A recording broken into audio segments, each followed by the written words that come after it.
Hello, everyone. Welcome to the Aquarium Mind podcast. Today's podcast, episode number 61. I'm your host, Jamel Crothers. Once again, it's Mondays with Mello, and today I'm delving into how I study music artists. Now, a quote from one of my favorite artists in J. Cole. Anything's possible. You gotta dream like you've never seen obstacles. It's a good quote. So let's jump into this. Now, the past, I would say, year or so, I've spent a significant amount of time, studying music artists. And since they're creators and are always working on their craft, I figured why not study them and how they operate and think. I needed to get inside of their minds and how they create the amazing music that they do. Now, how do I do this? Well, YouTube has pretty much been my friend, and I decided to study the artists I listen to the most. J. Cole, Kendrick Lamar, Kanye West, Jay-Z, and Kid Cudi.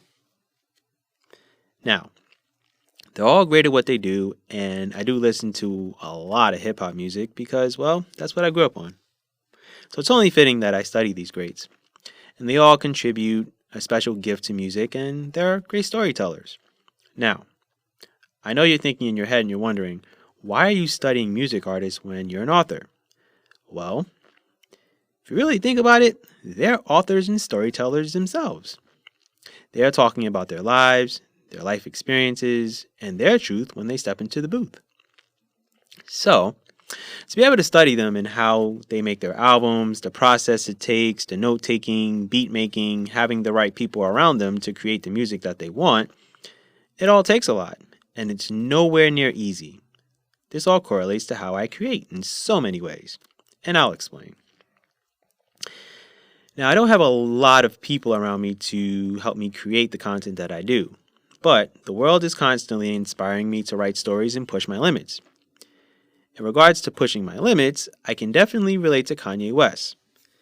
He's always looking to see how far he can go with beats, production, and lyrical foreplay. When I look at his albums, 808s and Heartbreaks and Yeezus, those albums I feel changed the way music production is done, and it impacted the music industry immensely.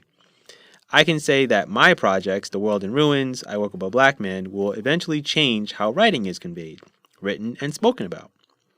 Those are two controversial projects that I knew the world really wasn't ready for, but those books I knew had to be written.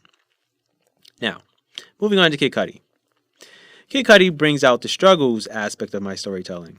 He tells stories about his life, his struggles with depression, and sometimes I deal with that myself, and drug addiction, which contributed to me writing The World We Live In, and The Struggles and Growth of a Man series. Now, he has a certain sound, and he stood out from the rest of the pack when he came onto the scene, and he never wavered or felt like he had to change his style to accommodate the music industry. So since 2009, he's pretty much done it his way. And that's how I am when it comes to my writing. I never felt the need to change my prose writing to make other people happy. Moving on to Jay-Z. Jay-Z has always said he doesn't give everything in his songs and albums, and he slowly and progressively does things. He says that he has to feed people slowly to get people to process and understand what he's saying. And that's something that I do, which is why a lot of my books are written in a series. I have to work my way through books, and each book has to have certain messages, and eventually, when you finish a series, you have fully grasped how I formulated my words to make you understand certain things. And that's how Jay-Z goes about things. He says certain things in songs, and if you pay attention to what he's saying instead of focusing on the beat and the production of it, you'll fully understand his storytelling and his style. Moving on to Kendrick Lamar. Now, Kendrick Lamar studies words and finds ways to utilize them to get his message across. The way he rhymes and changes his voice, flow, it's something I've learned to incorporate with my writing. I tend to do that with my writing to where I can, write prose 2 sentences together and it makes you raise your eyebrows. Now, whether it's setting a scene or utilizing a character to get a message across, that's kind of how I do things. Now, he processes a lot in his mind before he rhymes, and it's something that I tend to do, but sometimes he lets it flow, and sometimes I can do that too. It all depends on what I'm writing, what I'm working on, and, what has to be written and what characters I'm focusing on at that specific time. Next, J. Cole. Now, J. Cole has a way with words and the way he conveys his messages, and they've always resonated with me. Now, he's deep, thought-provoking, and calculated with his thoughts and how he speaks. He's the most relatable out of all of the artists I've studied because he's an Aquarian like me, and his interviews with Angie Martinez, one of the best to ever do it in radio, are nothing short of amazing and classics. Now, I just want to go back to Angie Martinez because I pretty much grew up with Angie Martinez from a young child in New York, Hot 97, to all the way up to now to where she has her own show and she really, controls the narrative and controls how she interviews people and does all that stuff. So Angie Martinez is a legend. That's all I have to say. Now, back to this J. Cole part. Now, when he talks about world issues, it's something that well, let's just say it concerns me, obviously, because I'm writing about it. And a lot of his thoughts are written in books. And he's someone that I definitely want to meet and talk with one day. For sure. He's definitely a top artist that I want to meet and talk to. Him, Kendrick Lamar, and Kid Cudi are definitely my top three. Now, the studying of these artists was more to get inside of their minds. Now, they're all great at what they do, like I said, and I've realized that I have a little bit of each of them in me when I write my books and, do my whole storytelling thing. But what I will say is that I'm thankful I was able to learn about them a little bit more, not only from a musical perspective, but from a personal standpoint. Now, one thing I can say is they all inspire me in many ways. With Kanye, 808s and Heartbreaks is my favorite album. Kid Cudi would be Man on the Moon Volume 1. Jay-Z, it would be The Blueprint 1. Kendrick Lamar is Good Kid, Mad City.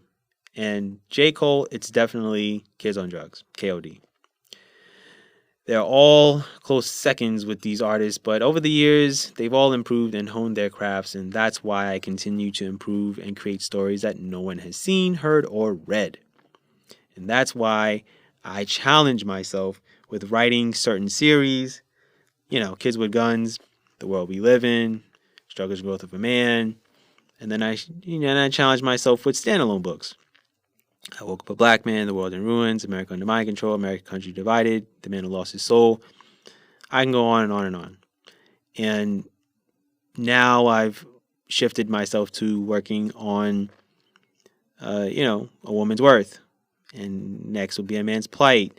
And then after those two series in 2022, then I move on to 2023, and that's going to be the Alphabet City series, which is going to be a 12-book series. So I'm always challenging myself and trying to prove to myself what I can write, how far I can push myself, and how many characters I really can bring to light and, bring out stories that make people think.